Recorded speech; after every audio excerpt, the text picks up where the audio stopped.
ಇವಕ್ಕೆ ಈ ಎರಡು ಊರುಗಳಿಗೆ ಸಂಪರ್ಕ ಮಾಡತಕ್ಕಂಥ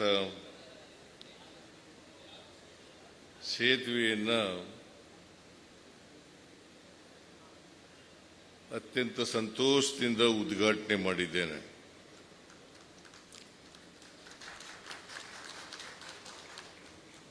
ಈ ಸೇತುವೆಯ ಖರ್ಚು ಸುಮಾರು 35-36 ಕೋಟಿಗಳು. ಇದು ಸೇರಿ ಇವತ್ತು ಅನೇಕ ಅಭಿವೃದ್ಧಿ ಕಾರ್ಯಕ್ರಮಗಳಿಗೆ ಶಂಕುಸ್ಥಾಪನೆ ಮತ್ತು ಉದ್ಘಾಟನೆ ಕಾರ್ಯಕ್ರಮವನ್ನು ಕೂಡ ನೆರವೇರಿಸಿದ್ದೇನೆ. ನಾನು ಯಾಕೆ ಈ ಮಾತನ್ನ ಒತ್ತು ಕೊಟ್ಟು ಹೇಳ್ತೀನಿ ಅಂತಂದ್ರೆ, ವಿರೋಧ ಪಕ್ಷದವರು ಬಹಳ ಟೀಕೆ ಮಾಡ್ತಾರೆ.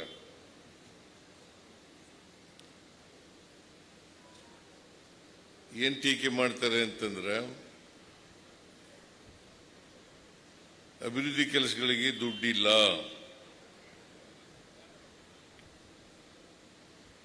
ಗ್ಯಾರಂಟಿ ಯೋಜನೆಗಳಿಗೆ ದುಡ್ಡು ಕೊಟ್ಟಾದ್ಮೇಲೆ ಅಭಿವೃದ್ಧಿ ಕೆಲಸಗಳಿಗೆ ದುಡ್ಡಿಲ್ಲ, ಅಭಿವೃದ್ಧಿ ಕೆಲಸಗಳೆಲ್ಲ ನಿಂತೋಗಿದ್ದಾವೆ, ಖಜಾನೆ ಖಾಲಿಯಾಗಿದೆ,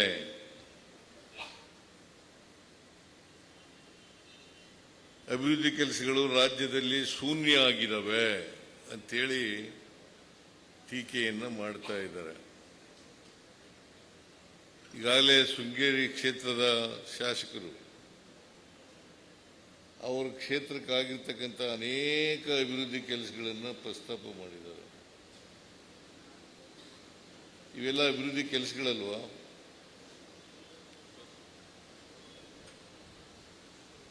ಅವ್ರಿಗೆ ಗ್ಯಾರಂಟಿ ಯೋಜನೆಗಳು ಕೂಡ ಒಂದು ಅಭಿವೃದ್ಧಿ ಕಾರ್ಯಕ್ರಮಗಳು ಅಂತ ಗೊತ್ತೇ ಇಲ್ಲ ಪಾಪ.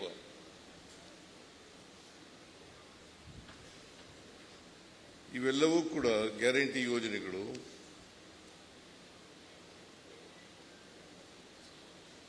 ಸಾಮಾಜಿಕವಾಗಿ ಆರ್ಥಿಕವಾಗಿ ಅಭಿವೃದ್ಧಿ ಮಾಡತಕ್ಕಂಥ ಕಾರ್ಯಕ್ರಮಗಳು.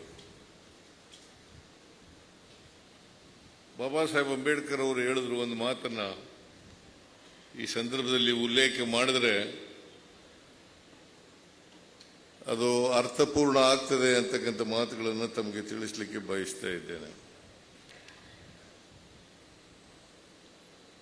ರಾಜಕೀಯ ಸ್ವಾತಂತ್ರ್ಯ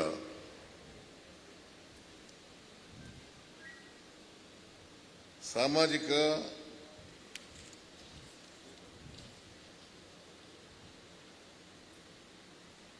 ಮತ್ತು ಆರ್ಥಿಕ ಸ್ವಾತಂತ್ರ್ಯದ ತಳಹದಿಯ ಮೇಲೆ ನಿಂತಿದೆ. ರಾಜಕೀಯ ಸ್ವಾತಂತ್ರ್ಯ ಯಶಸ್ವಿ ಆಗಬೇಕಾದ್ರೆ ಪ್ರತಿಯೊಬ್ಬ ವ್ಯಕ್ತಿಗೂ ಕೂಡ ಸಾಮಾಜಿಕ, ಆರ್ಥಿಕ, ಶೈಕ್ಷಣಿಕ, ರಾಜಕೀಯ ಸ್ವಾತಂತ್ರ್ಯ ಸಿಕ್ಕಿದಾಗ ಮಾತ್ರ ಅದು ಯಶಸ್ಸಾಗ್ತದೆ ಹೊರತು ಇಲ್ಲಿ ಹೋದ್ರೆ ಯಶಸ್ಸಾಗಲ್ಲ ಅಂತಕ್ಕಂಥ ಮಾತುಗಳನ್ನು ಹೇಳಿದ್ದಾರೆ. ಇದನ್ನ ವಿರೋಧ ಪಕ್ಷದವರು ಅರ್ಥ ಮಾಡ್ಕೋಬೇಕು ಅಂತ ನಾನು ಹೇಳಲಿಕ್ಕೆ ಬಯಸ್ತಾ ಇದ್ದೇನೆ. ಯಾಕಂದ್ರೆ ಅವರು ಸಂವಿಧಾನ ರಚನಾ ಸಭೆಯಲ್ಲಿ ಕೊನೆ ಭಾಷಣ ಮಾಡಿದ್ರು. ಆ ಕೊನೆ ಭಾಷಣ ಮಾಡುವಾಗ ಈ ಮಾತುಗಳನ್ನ ಹೇಳಿದ್ದಾರೆ ಅಂತಕ್ಕಂಥದನ್ನ ಅವರು ಒಂದು ಸಾರಿ